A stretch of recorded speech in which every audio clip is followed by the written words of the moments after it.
Ah, bu köpek yine mi mutlu? Sanki bugün önceki günlere göre biraz daha mutlu.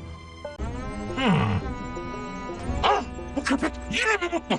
Sanki bugün önceki günlere göre biraz daha mutlu. Ah, bu köpek yine mi mutlu? Sanki bugün önceki günlere göre biraz daha mutlu. Ah, bu köpek yine mi mutlu? Sanki bugün önceki günlere göre biraz daha mutlu. Ah, bu köpek yine mi mutlu? Sanki bugün önceki günlere göre biraz daha mutlu. Ah, bu köpek yine mi mutlu? Sanki bugün önceki günlere göre biraz daha mutlu. Ah, bu köpek yine mi mutlu?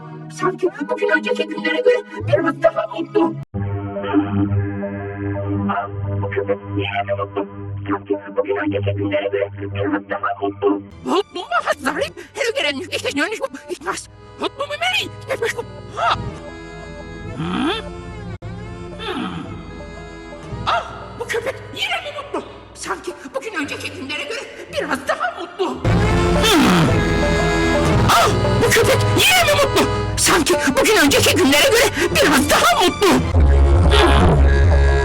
Ah, bu köpek yine mi mutlu? Sanki bugün önceki günlere göre biraz daha mutlu.